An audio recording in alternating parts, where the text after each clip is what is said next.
Hi everyone, and welcome to Montclair News Lab. I'm Louis Biontolillo. Let's take a look at what's coming up on this week's episode. How Montclair State is trying to stop the spread. Students ask, is it fair? Fill out a waiver for emergencies, or if you have to go home, it will be approved. Well, what's considered an emergency? Are we allowed to leave campus? Are we not allowed to leave campus? We'll meet a writer for the Montclarian who chronicles her battle with the coronavirus and isolation. So I saw it as a unique window or perspective into the world of isolation and quarantine to see how these guidelines that campus puts in place actually works. And Thanksgiving without the whole family. We'll look at how one family is coping. My mom is 60. She has some health issues. She's definitely immunocompromised, or at least high risk. I'm not comfortable to be at anybody's house, All this and more coming up on Montclair News Lab.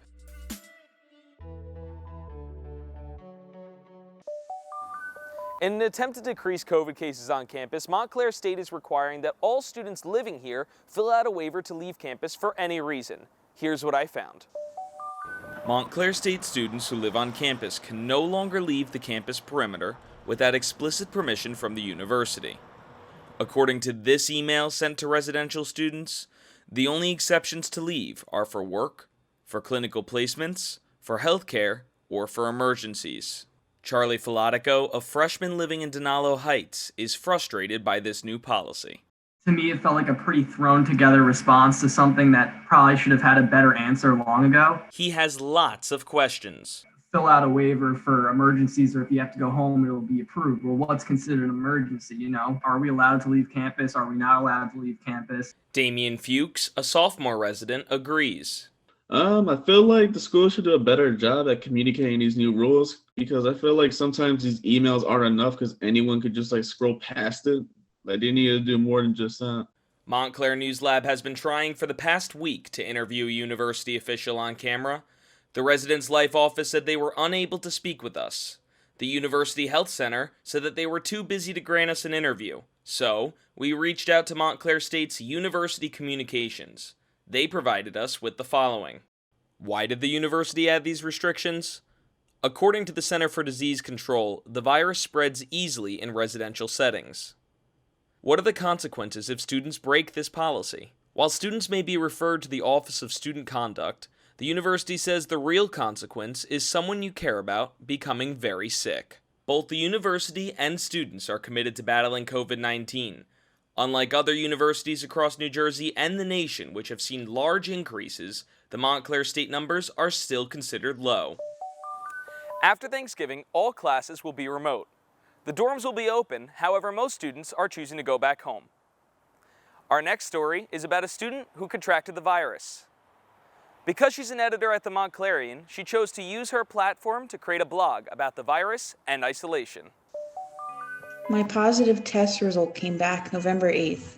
That was when the guilt set in. The feature editor of the Montclarian, Casey Masterson, started blogging her quarantine experience after she was indirectly exposed to someone who tested positive for COVID-19 at a Rocky the Red Hawk event. I guess some person wasn't safe, and unfortunately that got some people sick. I feel really bad, not for myself because I could take it, but my friends' film sets were canceled because of this. I just feel terrible about all that. So yes, I do regret it. Although Masterson is shut away from in-person interactions, she says that the inspiration to create a blog came out of boredom and wanting to keep students in the loop on what it's like to be a campus resident with COVID. So I saw it as a unique window or perspective into the world of isolation and quarantine to see how these guidelines that campus puts in place actually works. Masterson was required to isolate in a separate apartment. My first night alone was lonely. I do not know how to make that sound better than it is. I sat alone in a makeshift couch setup that I made by pushing the armchairs together. I have never handled change well, so I was far too nervous to get a good night's sleep. In her first blog, she was asymptomatic, but by her second blog, things changed. I started to run temperatures near the dreaded COVID-19 fever, the big scare, however, came with my breathing. Masterson had her pet guinea pig as emotional support. I think, is to give you something to focus on or to take care of outside of yourself, and to give you a greater feeling of purpose. She also received support from Montclair State faculty. The kindness of others never fails to make me smile. I have gotten at least 3 new emails from practical strangers wishing me well. This got me thinking. I wonder if students without a platform are being reached out to as well. After all, I cannot be the only student in isolation. After being in isolation for about a week, Masterson is finally cleared to go about her everyday activities. For Montclair News Lab, I'm Crystal Santos. To stay up to date with the latest COVID-19 news, check out The Montclarian on Instagram, Facebook, and Twitter at The Montclarian, and visit their website, themontclarian.org, for more. With many schools introducing hybrid learning this year, one private school in Plainfield has had in-person learning 5 days a week, despite the risks. Alex Grabiak tells us more. Koinonia Academy is a private Catholic school located in Plainfield, inside of Union County. Better known as KA, it is home to 225 students from levels K through 12. They have been open since September with surprising success. Elizabeth Havrilla has been a teacher for over 20 years, the last 3 here at KA.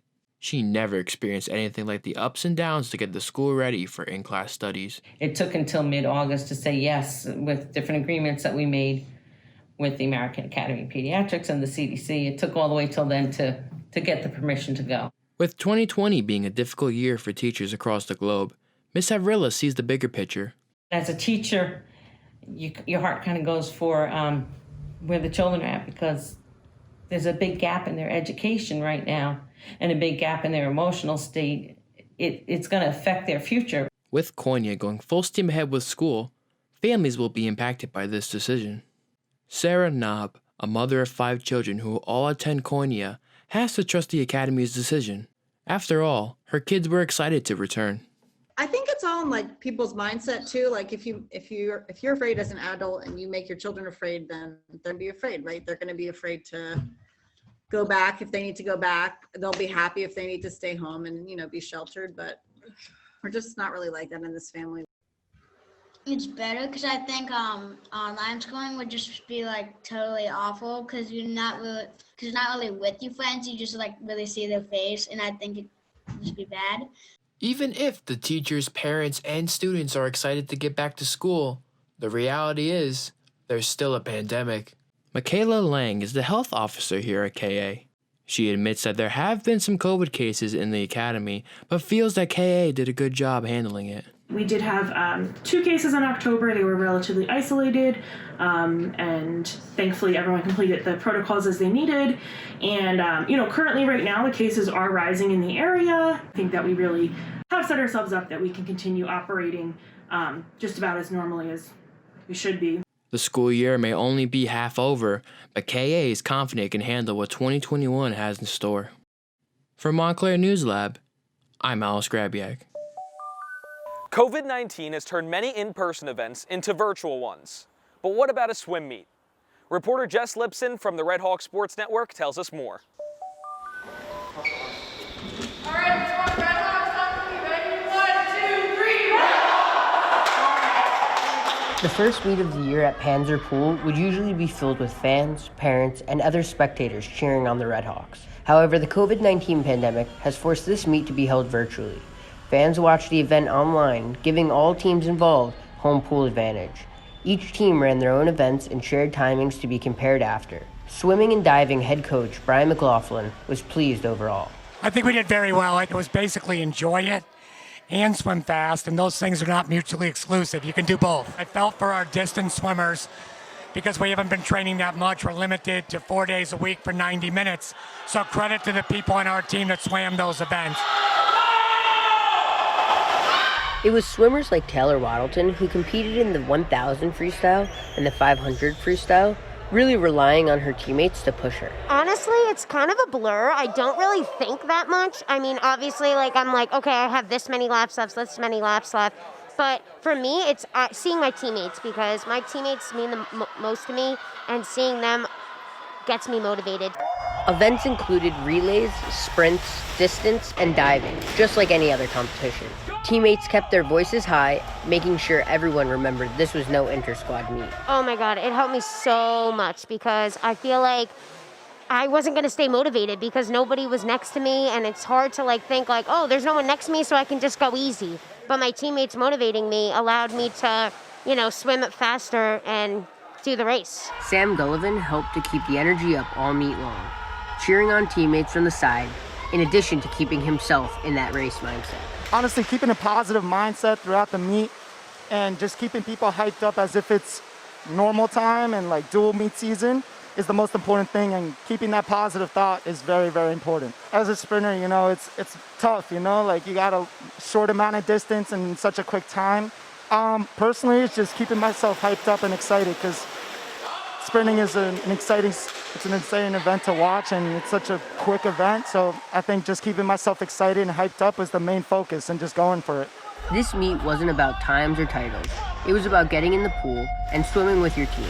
Coach McLaughlin believes his squad and all the schools involved in this unique meet performed very well. Coast Guard and Merchant Marine Academy, hats off to them. Coast Guard swam lights out. I think all three schools were thrilled. I don't know if we're going to be doing any more virtual meets. I've never been involved with one, and I've been coaching for decades. This was pretty interesting. Though Montclair didn't win the meet, it was expected as they versed out of conference competition. For Montclair News Lab, I'm Jess Simpson. Thanksgiving is a time for gathering and gratitude. But as the pandemic picks up steam, families across the country are realizing the new reality. Sandra Bulos reports. Philippe Abiunis came home every Thanksgiving to be with his large family of 25 people. I come from a big immigrant family, so we were always together for holidays growing up, and I come from a super close-knit family. For Philippe and his family, this will be the first holiday apart because his mother is at high risk. My mom is 60. She has some health issues. She's definitely immunocompromised, or at least high risk. I'm not comfortable to be at anybody's house, Philippe's mom, Nellie Nader, has been extra careful through this pandemic. Nellie, fearing for her health, made the decision that she cannot risk being around anyone, even her family. Because you don't know. Some people is holding the virus and there is no sign on them. Philippe feels the same way. To be inside, all of us, all my aunts and uncles and cousins. I would be nervous for all of us to get together for Thanksgiving. Philippe's cousin, Alexandra Dionson, has spent every holiday with him since she can remember. We have so many great traditions, and my cousins and I will play games or sing karaoke, and my aunts will make such great dishes, and they'll try to teach us, so we'll miss those traditions. This family made sure they were always together. No matter how big or small the house is, we always find a tradition to sit together and say what we're thankful for. So we love to be together and to keep the family together, and that's our joyful time, The Thanksgiving traditions may be paused this year, but the family holds on to the memories they made until they can be together again. From Montclair News Lab, I'm Sandra Bulos.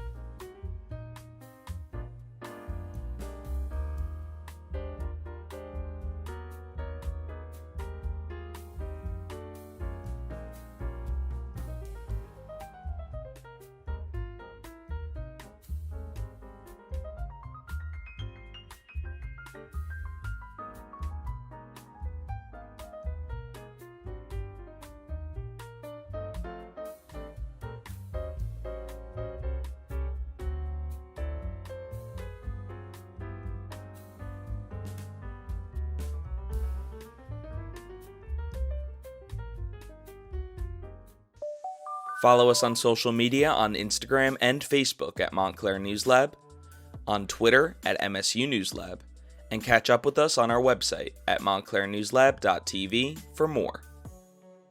Thanks for joining us today. I'm Louis Biontalillo. From all of us here at Montclair News Lab, have a happy and healthy Thanksgiving.